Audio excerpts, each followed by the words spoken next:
Et bien-aimés dans le Seigneur, Shalom, Shalom, Shalom.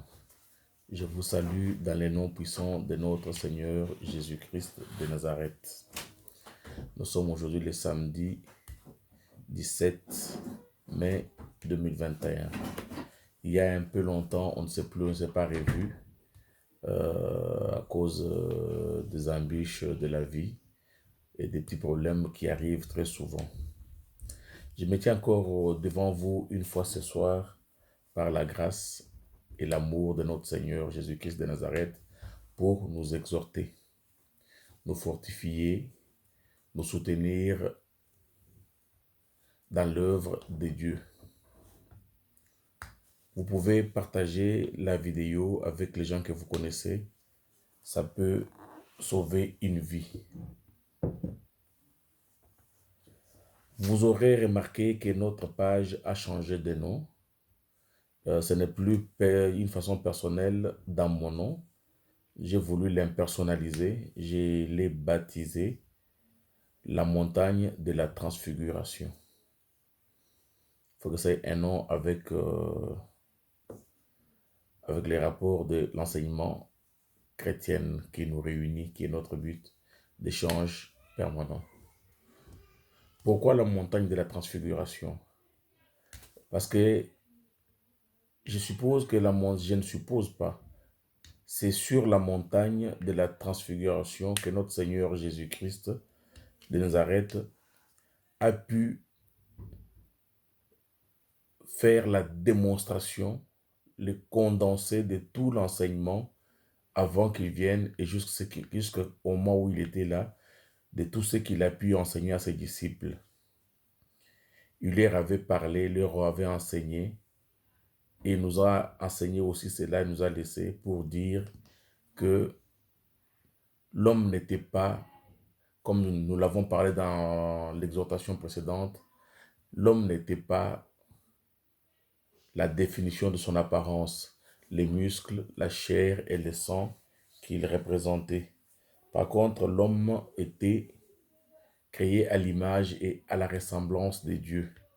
C'est cette valeur, cette nature subtile, puissante, importante qui est dans l'homme, que Dieu a mis dans l'homme, qui définissait l'homme. Ça veut dire l'âme impérissable, l'âme qui a la vie éternelle, l'âme immortelle. C'est comme ça qu'on définit l'homme que nous sommes et non le produit de la terre que nous sommes, périssable, qui est poussière, qui doit retourner à la poussière, qui est né du péché, de la chair et du sang, selon qu'il est écrit que tout ce qui est né de la chair et du sang n'héritera jamais les royaumes des cieux. Mais le Fils de Dieu dans nous, créé à son image, à sa ressemblance, cet homme-là, qui est dans nous, qui dort, qui somnole, qui est perdu, qui ne connaît plus la voie à suivre, c'est celui-là qui va entrer dans le ciel. C'est ça notre vraie nature. C'est ça la mission de notre Seigneur Jésus qui nous a laissés sur la terre. C'est pourquoi nous suivons toute cette mission là-bas, parce que sur la montagne, il a montré la vraie nature de l'enfant de Dieu. Au temps de la résurrection, il a changé d'apparence comme il leur avait dit, que je vous révèle un mystère. Nous serons tous changés en un instant. Nous allons revêtir d'une nouvelle apparence. Et il avait changé son apparence. Et il y a eu des morts qui étaient ressuscités, qui étaient à côté de lui.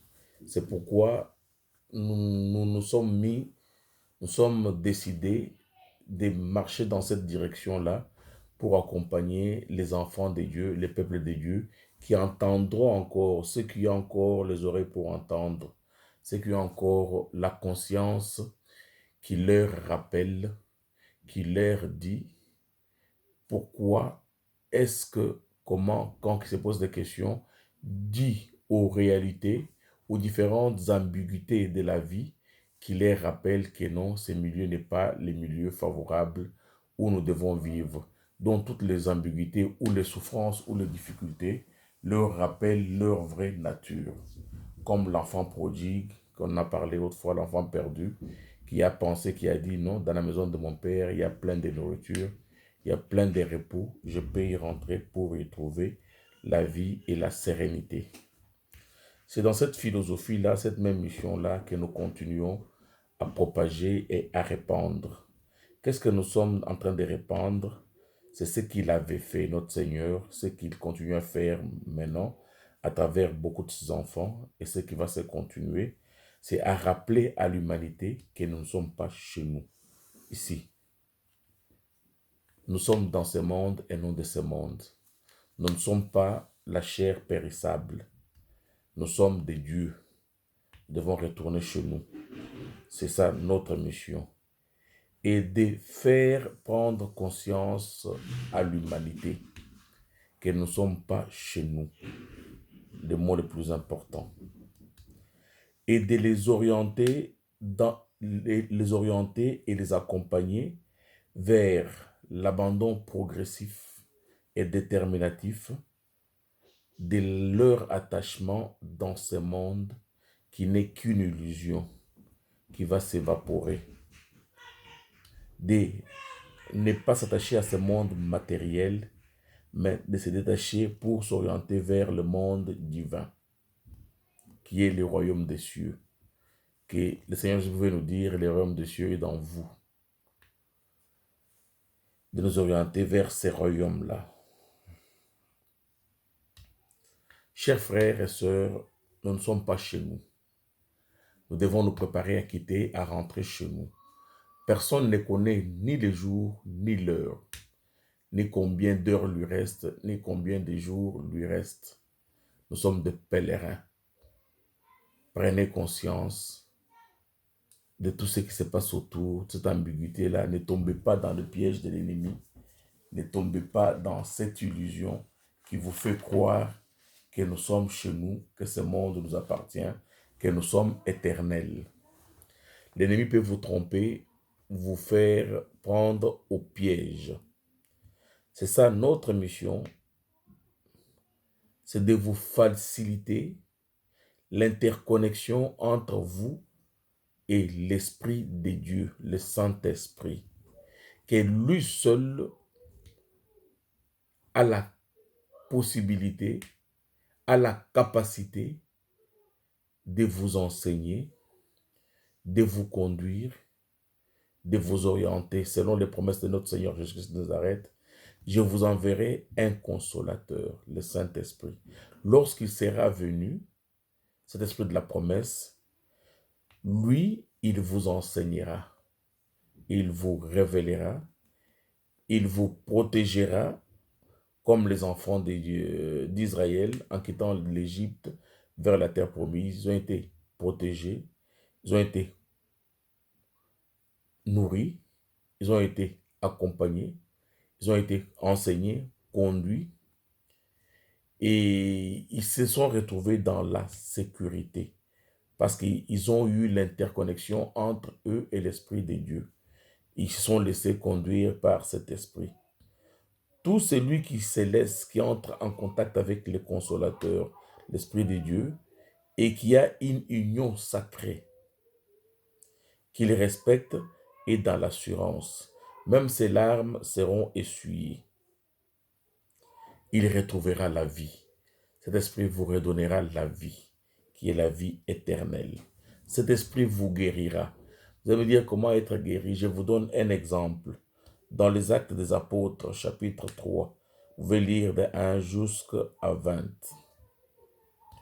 où il y a une personne qui s'appelait Pierre et Jean qui s'approchaient d'un temple. Ils ont trouvé un homme depuis très longtemps qui était là devant, qui était paralysé, un paralytique, un handicapé, à vie, qui demandait l'argent et le monde. Et lui ont dit, nous n'avons ni or ni argent, mais ce que nous avons, nous te le donnons. Au nom de Jésus, lève-toi et marche. Et cet homme s'est mis debout. Son corps s'est restauré. Lui, l'Esprit de Dieu, a la capacité de te restaurer. a la capacité de te redonner la vie, de te redonner le salut, de te redonner la vie noble. Et ce qui est bizarre, la personne qui était handicapée était même déformée, n'avait même plus de forme humaine normale. Mais quand on lui demande de se mettre debout et de partir, il a retrouvé sa forme noble humaine. Et la forme bizarre qu'il avait est partie. Chers frères, chères sœurs, chers amis, il y a une réalité et que la terre a été visitée par les esprits méchants, l'ennemi le diable, avec ses anges. Ils ont développé un certain commerce avec certains hommes qui sont laissés séduits par eux ou par leur arrière-arrière, ce qui est devenu un héritage familial. Ils prennent beaucoup de gens en otage. Ils leur volent leur bonheur. Ils leur volent leur joie. Ils leur volent leur sagesse, leur intelligence. C'est comme l'histoire que nous avons parlé dernièrement des deux femmes qui sont allées devant le roi Salomon, qui se disputaient un enfant. Une était distraite, elle dormait, l'autre s'est éveillée la nuit et lui a volé son enfant. Et il désirait que cet enfant soit tué pour que les deux puissent manquer l'enfant. Peut-être c'est ton cas aujourd'hui. Tu es en train de souffrir. Tu es en train de chercher ta voie dans l'obscurité que tu ne trouves pas. Tu te retrouves comme sur un chemin. Tu sais où tu veux aller, mais tu ne connais pas la voie ni le chemin. Et tu es en train de tâtonner, de chercher ta voie dans l'obscurité. Seul l'Esprit de Dieu a la capacité de t'orienter, de te conduire selon qu'il est écrit dans les psaumes 119, 105, que voici, je serai comme, ma parole sera comme une lampe à vos pieds. Et seule sa parole peut nous diriger. Et seule sa parole peut être comme une lumière sur notre sentier. Ça veut dire sa parole et son esprit ont la capacité de nous conduire, de nous diriger dans nos recherches, dont nous sommes en train de chercher la voie dans notre obscurité, en train de tituber et de souffrir. Sa parole a la possibilité, la capacité. Elle sera comme une lampe sur notre chemin, sur votre chemin. Peut-être autour de toi, tu te retrouves que tu as des amis qui sont plus malins que toi quand toi tu es distrait et à cause des accords qu'ils ont avec le monde des ténèbres, ils t'ont volé ton bonheur. Ils t'ont volé ta joie. Tout se complique. Ils t'ont volé ta stabilité. C'est comme ça que le diable opère avec les entités méchantes. Ils peuvent te voler toi dans l'inconsciente. Ils te sourient, ils te parlent, ils sont autour de toi. Ils font le bon dans leur visage. Mais toi, ta vie n'avance plus. Tu deviens comme Job. Job, dans son intelligence, ne savait pas ce qui s'est passé autour de lui, réellement. Mais c'est l'ennemi avec ses anges qui ont fait le travail que je peux appeler, d'une façon comique, le travail manuel. Ils lui ont tout volé. Toutes ses richesses, tous ses enfants, tout. Ils ont volé tout à Job. Et Job a commencé à peiner, à souffrir sérieusement le travail des entités, des ennemis, le diable et ses anges. Peut-être c'est ton cas. Il t'a volé tout, il t'a pris tout, il t'a confisqué tout. Il t'a même emprisonné. Tu ne peux pas t'en sortir parce qu'ils sont plus forts que toi. La seule façon que tu peux t'en sortir, le seul conseil, c'est de te remettre entre les mains de notre Seigneur Jésus-Christ de Nazareth. Te remettre entre les mains de son esprit qui peut te diriger et te conduire, qui peut te restaurer tout ce que les sauterelles ont rongé. Job a été restauré. Toi de même, tu peux être restauré. Tu peux retrouver tout ce que tu as perdu, tout ce que les sauterelles ont volé. Avec l'ordre de l'Esprit Saint, si tu te connectes à lui, s'il y a interconnexion avec lui, tout ce que les sauterelles ont rongé, même si tu marches dans le feu, même dans l'eau, même dans les flammes, rien ne peut te traverser. Même si tu dormais comme cette femme-là qui dormait, pendant son sommeil, que le malin s'est réveillé avec ses amis, ses acolytes, pour te voler, ce que tu as. Comme cette femme-là qui, en dormant, on a volé la vie de son enfant. On a volé son enfant, on lui a remis les cadavres. C'est ce que l'ennemi continue. Il a toujours les mêmes méthodes, il ne change pas. Tu peux être en train de dormir, on est venu te voler ta sagesse, ton intelligence, ton travail, ta richesse, ton bonheur, ta stabilité, ton mariage, ton problème, ta santé. Alors l'Esprit de Dieu, lui, il voit partout, même dans des endroits les plus obscurs, dans des trous noirs, des fourmis noires sur des pierres noires, il le voit. Il voit dans les futurs et dans les présents. Et il voit dans le passé. Il a la possibilité de libérer ton bonheur et de les redonner comme Job a été restauré. Toutes les années que les sauterelles avaient rongées lui ont été restaurées. Comme cette femme qui avait perdu, qui avait volé son enfant, que le roi a aidé à retrouver son enfant, son bonheur. Et ta vie arrêtera d'être mise dans des souffrances et dans des difficultés. C'est pourquoi j'attire votre attention. L'ennemi est partout, sous plusieurs formes. Peut-être vous ne les comprendrez pas.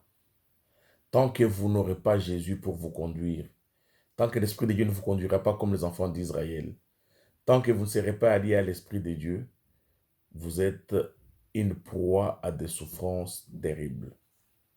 À moins que Dieu vous fasse une grâce. La solution, je vous l'ai proposée, même si vous dormez, même si vous marchez dans le flamme et dans le feu, même si vous traversez les eaux, elles ne vous engloutiront jamais. L'Esprit de Dieu va vous aider, va vous remettre votre sourire perdu, va vous consoler. C'est pourquoi mon frère et ma soeur, je t'ai dit ce soir, regarde, tous ceux qui ont espéré en notre Seigneur Jésus ne sont jamais partis même réduits, n'ont jamais été déçus. Si c'est ton cas, tu as la solution. Ton problème, tu ne pourras pas les résoudre ni par ta force, ni par ta puissance, mais par l'Esprit de Dieu. Ils ont profité de ton ignorance, de ta distraction, de ton manque d'attention. Ils t'ont conduit dans la distraction. Ils sont organisés à te voler, à te détruire, à te faire du mal. Réveille-toi, réveille-toi. Regarde, je te donne la solution. Je te montre Jésus-Christ de Nazareth sur la croix. Lui qui a la capacité de t'aider. Je te propose une solution, c'est Jésus-Christ de Nazareth. Accepte-le comme Seigneur et Sauveur. Et son esprit te délivrera. Il délivrera tes enfants, comme il avait délivré les enfants d'Israël. Comme Job, tu retrouveras un sourire. C'est pourquoi j'ai voulu partager avec vous ce soir ce petit enseignement, cette exhortation, mon frère et ma soeur. Pour votre enrichissement, vous pouvez lire dans 1 Corinthiens 15, 50 à 56. L'histoire de la transfiguration de notre Seigneur Jésus-Christ de Nazareth. Et lire Luc 9, 28 à 36. C'est là qui stipule mieux la montagne de la transfiguration, où il a fait toute la synthèse de son histoire, son enseignement. Que notre Dieu vous bénisse, que votre problème trouve sa solution avec l'aide de l'Esprit Saint, que l'Esprit Saint vous vienne en aide, puisse vous secourir, que vos difficultés trouvent la lumière, qu'il éclaire vos voies. Ne vous endurcissez pas, n'endurcissez pas vos cœurs. Avec Jésus, vous avez la solution. Je vous laisse une question de réflexion. Pourquoi les animaux qui sont dans des pays où il y a des catastrophes naturelles, des volcans qui entrent en éruption ou des tsunamis, pourquoi ils ne meurent pas? Pourquoi ils sont réunis et comment avant et pourquoi ils partent quelques jours avant et ils reviennent sains et saufs. Eux qui sont des animaux qui n'ont pas d'intelligence. Mais vous qui êtes créés à l'image et à la ressemblance de Dieu, pourquoi vous tombez dans ces pièges-là? Vous mourrez comme des choses sans valeur. Mais les animaux sont protégés et conduits. Ils sont plus intelligents que vous? Non. C'est l'œuvre de l'Esprit de Dieu qui les réunit. Parce qu'ils écoutent, ils obéissent à l'Esprit de Dieu. Il les réunit et il les conduit au lieu sûr. Et il les ramène après. Puisque le Saint-Esprit vous voit ce soir, vous touchez, vous accompagnez comme ces animaux là-bas. Soyez libérés dans les noms puissants de Jésus-Christ. Amen. À la prochaine.